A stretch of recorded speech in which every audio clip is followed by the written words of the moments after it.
Philadelphia is set to become the first major city in the United States to enact a soda tax on all sugary or artificially sweetened drinks. Now, because of this tax, if you buy an unhealthy beverage in the city of brotherly love, Big Brother will punish you with an extra $1.50 surcharge. Take a look. Ayes are 13, the nays are 4. Majority of members present. It sounds like a small tax at 1.5 cents per ounce, but in reality, it is equivalent to a 50% tax on the cost to consumers. This tax will be passed on to retailers. As you have heard from many small businesses, they will pass the tax on to consumers. At this historic moment for public health, I wish to convey the deep, heartfelt appreciation and gratitude of the American Heart Association and the American Stroke Association for Council's courage as you vote to pass the country's most significant sugary drink tax. Joining me now is Senior Fellow at the Independent Women's Forum, Julie Gunlock. Julie, thanks for being here. Thanks for having me. All right, Julie, we just heard in the video some individuals talking about the health benefits of lowering consumption of soda. And this is, of course, versus the argument that government shouldn't be involved at all. So quick rundown, soda tax, good or bad thing? It's a very bad thing. Look, it's nonsense to pick on one thing, in this case, sugar. Obesity is a very complicated issue. People don't just drink sugary drinks. They eat high-calorie foods. They might be having an entire pizza along with that soda. And more importantly, they might be sitting on the couch too much. And so what I think is frustrating for people who follow these issues is when you isolate one item, again, in this case, sodas or sugary beverages, you're ignoring the many other things that contribute to obesity. In this country, we are more sedentary, and there are a lot of high-calorie foods out there. I mean, if the mayor of Philadelphia is really concerned about obesity, perhaps he should start levying a tax on those popular cheesesteaks. There are a lot of things in the grocery store that have high calories, and we need to be encouraging people to make good decisions and also getting up and exercising a little bit more. Right, and another point I think is interesting to make. I know that this is not the federal government, and that state and local governments have different authorities, have different powers, if you will, to make different kinds of laws. But I would argue that this isn't any government, whether you're talking citywide, whether you're talking about statewide or national. This isn't government's business to be involved in people's health decisions, to be telling them, oh, we don't think soda's healthy for you, so we're going to charge you extra because we don't want you to do it. That's just not the role of a government of our type. That's a democratic republic. Absolutely right. Absolutely. I couldn't agree more. And it's also not good government. These policies have been tried, and there have actually been some scientific studies on sin taxes and how they change consumer behaviors.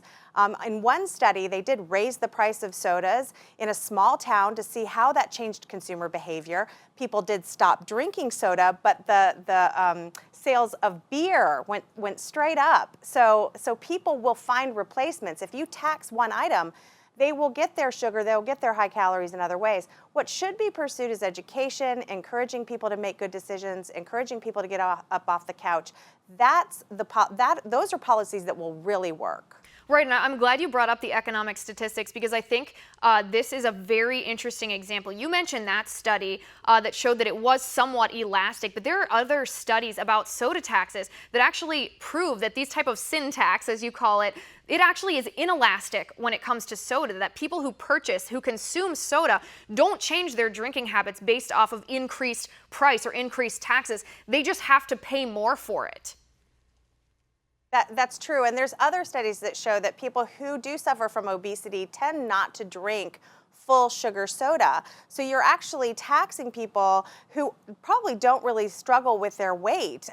Again, I think it's really important to get back to the complexity of obesity. And when policymakers identify one thing, it's not going to help people. As you say, real true soda lovers are going to purchase this. The sad thing is that these taxes often hurt the poorest the most. These are regressive, and so the poor will really, really pay for this. Right, that's an excellent point, because if you look at where different classes of socioeconomic status, where each class gets their calories, the class that gets the most calories from from sugary drinks are the poor. So they're going to be hit the hardest. So liberals, the hypocrisy here is interesting. Liberals who claim to be helping the poor, they want to do their best to bring the poor out of poverty. They're actually raising their taxes even though they've promised to help them.